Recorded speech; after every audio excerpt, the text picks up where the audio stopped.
Hi, this is Terry Lupo. Welcome to Low Country Liberty Report. Today's December 7th. In America, that is Pearl Harbor Day. Take a minute to remember the attack on Pearl Harbor. Considered to be one of the only attacks on American soil. There's a lot of controversy that surrounds this, but before we get into that, I want to take you back in time to the mindset of the 1940s. Things were real different then. There was a different attitude and isolationism was the norm. Most Americans wanted to stay out of everybody's business. Compared to today, we juxtapose that. If you were born in the last 40 years, you're very used to seeing the U.S. in a bunch of other countries and meddling in everybody's business, and that's kind of the norm. The U.S. right now is in 150 different countries with 700 bases and building a huge empire, spending a fortune trying to control the world. Back then it was very different. Most of the public did not want to control the world and wanted to stay out of everybody's business. As a matter of fact, before Pearl Harbor, polls were showing 70% to 80% of Americans wanted nothing to do with Hitler's war. At the time, there was a president called FDR. And FDR, much like most presidents in wartime, really wanted to get into the war. Most presidents, even though they'll say they don't want to get in a war, love the war because it puts them in power. Usually, the pattern is like a president will go to war and his popularity will go way up through the roof, and then the longer he stays in the war, his popularity drains. And you can see this with both the Bushes.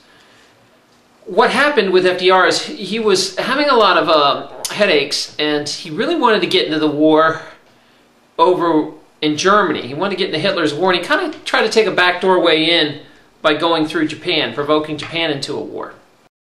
Now, not that the Japanese were innocent and great about this. At the time, Japan is just bombing the heck out of China.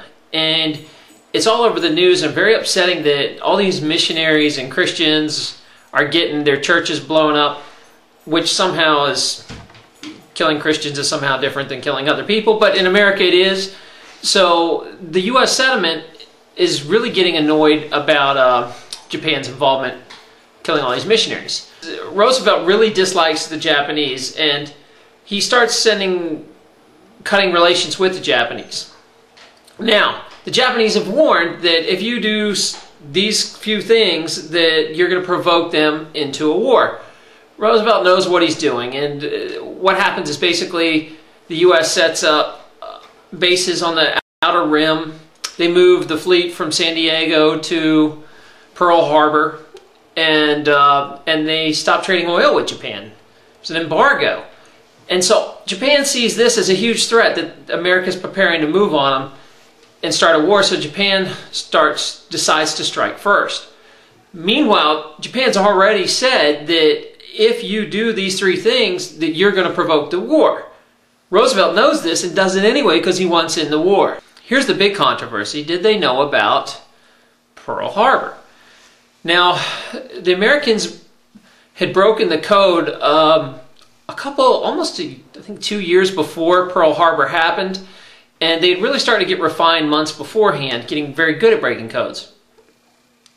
So they intercept all these codes, and there's one or two that get through that kind of specifically point at Pearl Harbor and want to know the layout of where all the ships are and everything. They get these messages, and they don't really warn the commanders at Pearl Harbor. Roosevelt just buries this thing on his desk. Roosevelt's administration, of course, anything they did, Roosevelt knew, because he was a complete control freak. So if his administration got it, he knew about it. They get another warning, like days before the attack, they intercept, and then what really seals the deal is the Japanese get very bold and they start talking openly, even though they're on radio silence, all over the Pacific.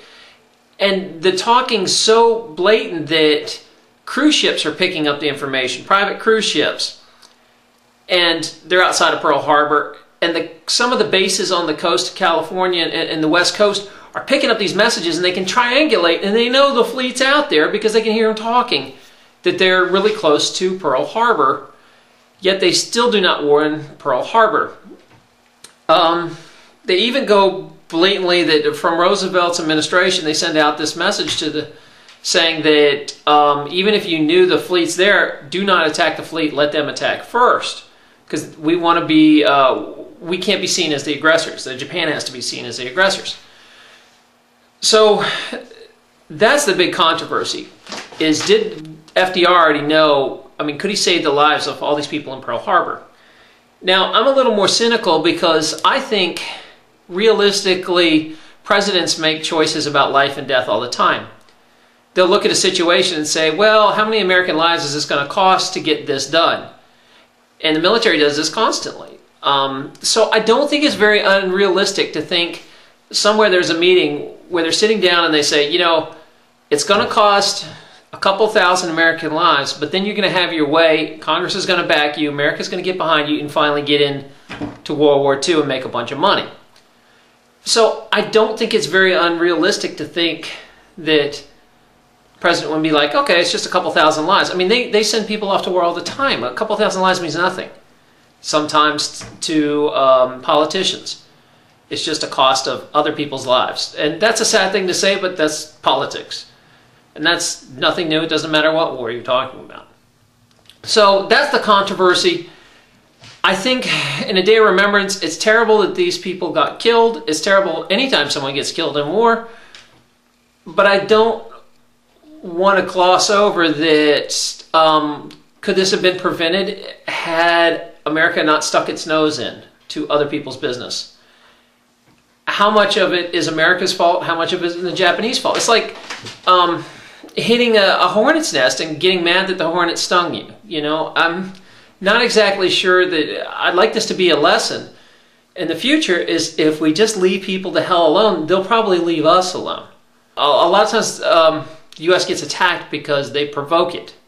The foreign policy we have is horrible. We meddle in everybody's business. So that's the real message. Be mad that people died, but share the blame around. I think also part of it is FDR's fault. This is Terran Lupo. As always, good hunting. Beat me up in the comment section. This episode of LCL Report brought to you by StashYourSwag.com. This amazing ebook will give you over 100 ideas and secret hiding places all around your house.